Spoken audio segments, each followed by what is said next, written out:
Friends, welcome to my channel. तो आज के क्लास में हम लोग डिस्कशन करने वाले हैं क्लास 10th का पहला चैप्टर, ये केमिस्ट्री का है जिसका नाम है रासायनिक अभिक्रिया एवं समीकरण। तो इसमें हम लोग देखने वाले हैं केमिकल रिएक्शन एंड इक्वेशन। तो इसमें हम लोग देखेंगे जो ये आप लोग का एनसीईआरटी एग्जाम्पलर है, यहाँ पे ये देख सकते हैं आपका ओरिजिनल एनसीईआरटी एग्जाम्पलर की बुक का ये क्वेश्चन है। तो हम लोग इसको करेंगे, ये आप लोग का इंपॉर्टेंट होने वाला है ए स्टेट और वहाँ पे सी टेट के लिए या किसी भी एग्जाम के लिए तो इम्पॉर्टेंट ही है, क्योंकि आपका एनसीईआरटी से ही क्वेश्चन पूछे जाते हैं। लेकिन खास करके ये हम लोग का ए स्टेट और सी टेट के लिए काफी हेल्पफुल होने वाला है, क्योंकि ये एग्जाम आप लोग के सामने है।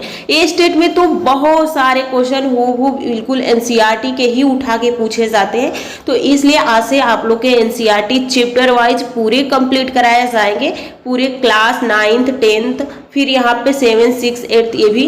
तो आप लोग क्लास से जुड़े रहिएगा और लास्ट में आप लोग कमेंट कीजिएगा कि कितने क्वेश्चन आपको इसमें से सही हुए हैं। तो देखिए, चलिए हम लोग स्टार्ट करते हैं। और इसकी थ्योरी क्लास भी स्टार्ट हो गई है, तो थ्योरी भी देखा कीजिए जिससे कि आप लोग के सारे कंसेप्ट क्लियर हो जाए। और देखिए, ये क्लास का ये मोटिव नहीं है कि बस हम ट्रिक लगाते जाएंगे ये सही है ये सही है, ऐसा नहीं है। हम सारे क्वेश्चन को समझते हुए चलेंगे कि क्यों क्वेश्चन वो सही हुआ, और सपोज सही समझिए कि इस क्वेश्चन करने से आपके जितने भी थ्योरी है एक बार रिवाइज हो जाएगा। तो चलिए हम लोग स्टार्ट करते हैं। पहला क्वेश्चन पूछा गया है, निम्न में से कौन सा एक भौतिक परिवर्तन नहीं है, यानी फिजिकल चेंज नहीं है। तो फिजिकल चेंज नहीं है तो क्या है, केमिकल चेंज होगा। तो जल के क्वथन पर जल वाष्प का बनना, यहाँ पे समझ लीजिए कि फिजिकल चेंज और केमिकल चेंज कहते किसको है। तो फिजिकल चेंज में दो या दो से अधिक या कोई एक वस्तु है उसको हम परिवर्तित दूसरे वस्तु में नहीं करते हैं। अगर करते भी हैं तो फिर हम वास्तविक वस्तु जो थी उसमें हम परिवर्तित कर लेते हैं। लेकिन जो केमिकल होता है, हम एक बार उस वस्तु का प्रयोग कर लेते हैं या दूसरा कोई वस्तु बना लेते हैं तो फिर हम दोबारा उसके वास्तविक रूप में नहीं ला पाते हैं। जैसे कि एग्जाम्पल से अच्छे से समझ में आएगा, जैसे कि पानी का गर्म करना। तो अगर हमने पानी को गर्म किया, पानी भाप बन के उड़ गया, फिर हम उस भाप से जल बना सकते हैं। लेकिन केमिकल में अगर हमने दूध से दही बना दिया, यानी दूध से हमने क्या किया, दही बना दिया, तो फिर हम दही से दूध में परिवर्तित नहीं कर सकते हैं।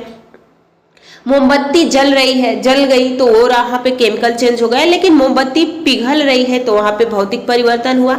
यहाँ पे सब्जी काटना, तो सब्जी काटना क्या है, भौतिक है। लेकिन सब्जी को पका देना क्या है, वो वहाँ पे आप लोग का केमिकल हो जाएगा। ये मत सोचे कि हम दोबारा अगर उसको प्राप्त नहीं करें या कर ले तो उसे ये एक और इसके साथ रूल होता है जो भी लागू होना चाहिए कि कोई तीसरी वस्तु बन जाती है, यानी फिर हम उसको दोबारा वास्तविक रूप में नहीं ला सकते हैं। तो यहाँ पे अब ऑप्शन पढ़िए। तो देखिए क्वेश्चन क्या पूछा गया है, ऑप्शन क्या है, जल के क्वथन पर जल वाष्प का बनना, यानी पानी बॉयल होके वाष्प में बदला। जैसे वाष्प में बदला तो हम इस फिजिक्स संघनन के माध्यम से इसको द्रव में बदल सकते हैं। तो ये तो आप लोग का भौतिक ही है, यानी यहाँ पे भौतिक परिवर्तन नहीं है। तो यहाँ पे भौतिक परिवर्तन नहीं है, तो ये आप लोग का भौतिक परिवर्तन है।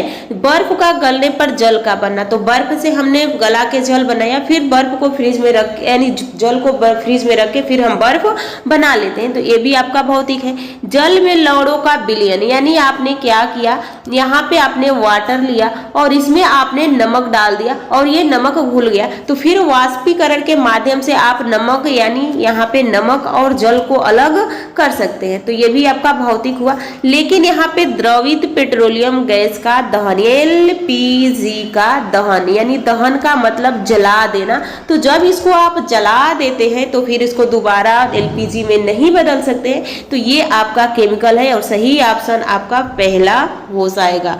तो देखिए यहाँ पे आपके फिजिकल और केमिकल के जितनी थ्योरी थी रिवाइज हो गई, फिर क्यों सही है क्यों गलत है। तो इसी तरह से आपको क्वेश्चन हर सब्जेक्ट, अगर कोई भी सब्जेक्ट की प्रिपरेशन करें तो आपको इसी तरह से क्वेश्चन को सॉल्व करना है। ये नहीं कि आप ट्रिक लगाते गए कुछ समझ में आया नहीं बस ये ऑप्शन। तो हो सकता है कि ऑप्शन हूबहू दे, या हो सकता है इससे अब पूछ लेगा भौतिक परिवर्तन और फिजिकल परिवर्तन किसे कहते हैं, उसका एग्जाम्पल देके पूछ सकता है, तो आप आसानी से उसको बता सकते हैं। दूसरा क्वेश्चन देखिए, दूसरा क्वेश्चन क्या पूछा गया है, निम्नलिखित अभिक्रिया एक उदाहरण है। तो यहाँ पे आप लोग का एक रिएक्शन दिया गया है 4NH3 + 5O2 यहाँ पे देखिए 4NO प्लस 6H2O का निर्माण हुआ है। तो यहाँ पे पूछा है कि प्रतिस्थापन अभिक्रिया है यानी डिस्प्लेसमेंट रिएक्शन है। उसके बाद यहाँ पे दूसरा दिया है कॉम्बिनेशन यानी संयोजन है।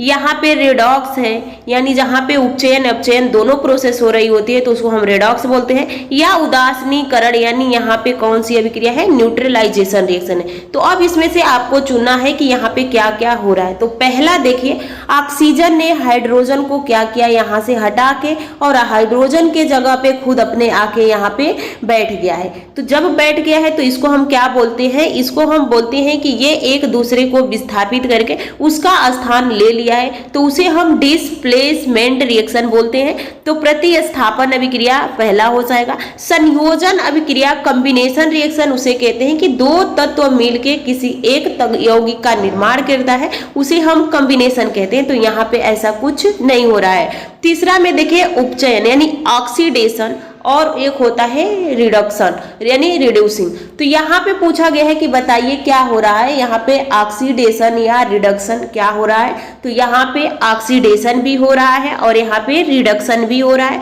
और जहाँ पे ये दोनों प्रोसेस होती है उसको हम रेडॉक्स अभिक्रिया कहते हैं। अब समझिए कि ये कैसे हो रहा है। तो देखिए यहाँ पे ऑक्सीडेशन में क्या होता है, उपचयन में ऑक्सीजन जुड़ता है और हाइड्रोजन और इलेक्ट्रॉन क्या होते हैं, बाहर होते हैं। वहीं पे अपचयन में ऑक्सीजन बाहर होता है और हाइड्रोजन और इलेक्ट्रॉन जुड़ते हैं। तो यहाँ पे देखिए नाइट्रोजन के साथ ऑक्सीजन आके क्या हुआ, जुड़ गया। तो यहाँ पे उपचयन यानी ऑक्सीडेशन हो गया।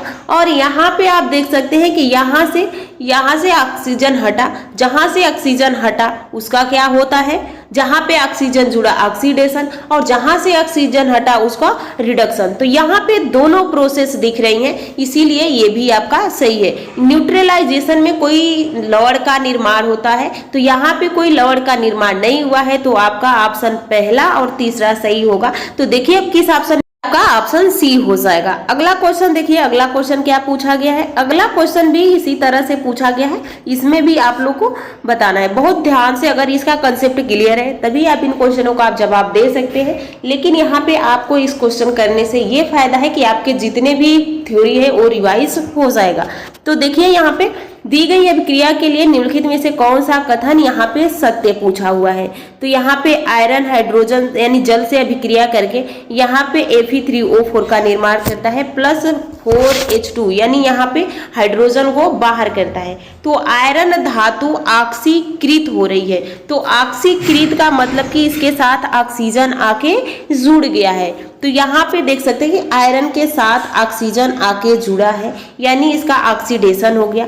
फिर यहाँ पे पूछा है जल अपचयित हो रहा है। तो यहाँ पे जल अपचयित हो रहा है, तो क्या यहाँ पे सही है। तो यहाँ पे जो वाटर है वो अपचयित हो रहा है, तो यहाँ पे ये भी आपका सही है। जल अपचायक के रूप में कार्य कर रहा है या जल ऑक्सीकारक के रूप में कार्य कर रहा है। तो देखिए जिसका ऑक्सीडेशन होता है वो रिड्यूसिंग एजेंट होता है और जिसका रिडक्शन होता है वो ऑक्सीडाइजिंग एजेंट होता है। एजेंट का मतलब है उस कार्य को तीव्र कर देना। तो यहाँ पे जल का, तो यहाँ पे देखिए जो जल है, जल का क्या हुआ है, रिडक्शन हुआ है। रिडक्शन कहाँ होता है, जहाँ ऑक्सीजन की कमी होती है। तो इसका ऑक्सीजन आयरन के साथ आ गया है, यहाँ पे ऑक्सीजन की कमी हो गई है।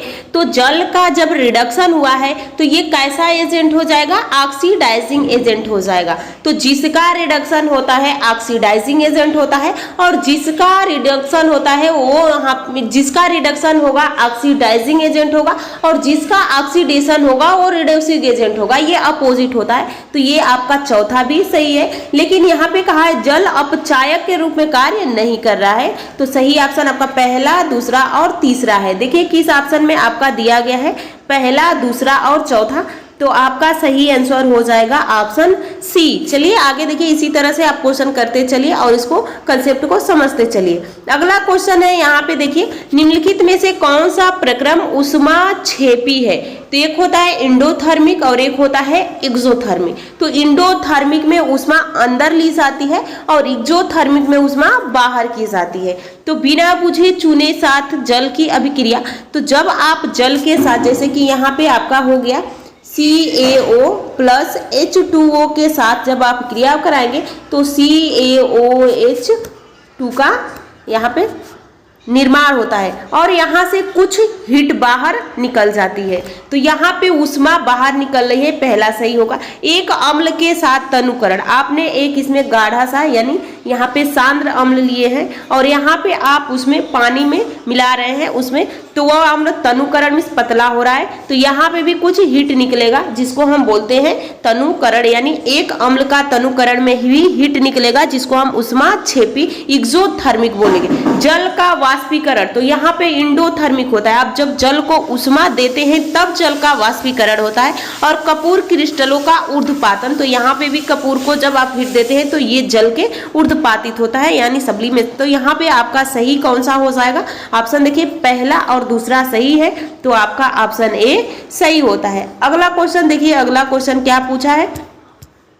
अगला क्वेश्चन आपको ध्यान से पढ़ना होगा क्योंकि ये थोड़ा सा बड़ा है। देखिए क्या पूछा गया है, 25 ml जल युक्त ए बी सी के रूप में, तो यहाँ पे ए है, बी है, सी है, 3 बीकर लिए गए। ए बी तथा सी बीकर में कुछ मात्रा में यहाँ पे आपने NaOH मिलाया, फिर यहाँ पे कॉपर सल्फाइड यानी CuSO4 मिलाया, फिर यहाँ पे NaCl मिलाया यानी नमक मिलाया। यह प्रक्षेपित किया गया कि बीकर ए बी, तो ये आपका बीकर ए है, ये बी है, ये आपका सी है। बीकर ए बी सी,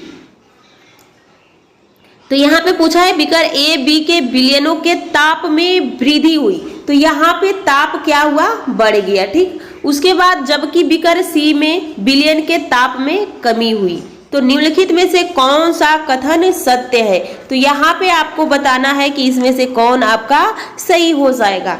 तो चलिए यहाँ पे ऑप्शन पढ़िए। ऑप्शन दिया है पहला में बीकर ए तथा बीकर बी में उष्माक्षेपी प्रक्रम संपन्न हुआ, यानी उष्मा बाहर निकल रहा है। बीकर ए तथा बीकर बी में उष्मा शोषी प्रक्रम संपन्न हुआ, बीकर सी में उष्माक्षेपी प्रक्रम संपन्न हुआ और बीकर सी में उष्मा शोषी प्रक्रम संपन्न हुआ। तो यहाँ पे ऑप्शन आपके नीचे दिए गए हैं कि कौन कौन से ऑप्शन आपके सही होंगे। तो यहाँ पे आप देखिए पहला में क्या कहा गया है, पहला ऑप्शन है बीकर ए और बी में उष्माक्षेपी प्रक्रम संपन्न हुआ, तो उष्माक्षेपी का मतलब उष्मा बाहर निकला, तो ये आपका पहला तो सही है। फिर यहाँ पे आपका बी में उष्मा शोषी, तो जब उष्मा छेपी हो गया तो उष्मा शोषी गलत। फिर बीकर सी में उष्मा छेपी प्रक्रम संपन्न हुआ और बीकर सी में उष्मा शोषी प्रक्रम संपन्न हुआ, तो यहाँ पे आपका सही आंसर क्या है? तो यहाँ पे बीकर सी में उष्मा शोषी यानी सी वाला बीकर उष्मा ग्रहण किया, ए बी वाला उष्मा को बाहर किया, तो चौथा सही है। अब देखिए किस ऑप्शन में, तो आपका ऑप्शन सी सही हो जाता है। अगला क्वेश्चन देखिए, अगला क्वेश्चन भी उसी तरह से है। तो यहाँ पे भी पूछा गया है कि अम्लीय परमैंगनेट विलयन युक्त एक बीकर में फेरस सल्फेट का तनु विलयन धीरे धीरे मिलाया गया, हल्के जामुनी रंग का विलयन क्षीण होता है तथा अंततः रंग विलुप्त हो जाता है। निम्नलिखित में से कौन सी व्याख्या उपरोक्त परीक्षण के लिए सही है? तो KMnO4 एक ऑक्सीकारक है या FeSO4 एक ऑक्सीकृत करता है? FeSO4 एक ऑक्सीकारक है तथा KMnO4 को ऑक्सीकृत करता है, तनुता के कारण विलुप्त हो जाता है, इस कोई अभिक्रिया नहीं होती है। यहाँ पे KMnO4 एक अस्थायी यौगिक है तथा FeSO4 की उपस्थिति में यह एक रंगहीन यौगिक में अपघटित हो जाता है। तो यहाँ पे आपका सही आंसर कौन सा हो जाएगा? तो यहाँ पे आपका सही आंसर पूछा जाए तो यहाँ पे ऑप्शन ए ही आपका सही होता है। KMnO4 एक ऑक्सीकारक है, उसके बाद यह FeSO4 को ऑक्सीकृत कर देता है, जो ऑक्सीकारक होगा दूसरे को ऑक्सीकृत कर देगा। ये आप लोग का अगला क्वेश्चन देखिए, यहाँ पे आप लोग का डबल डिस्प्लेसमेंट या डिस्प्लेसमेंट से क्वेश्चन पूछा गया है। तो बताइए निम्न में से कौन सी द्विविस्थापन अभिक्रिया है?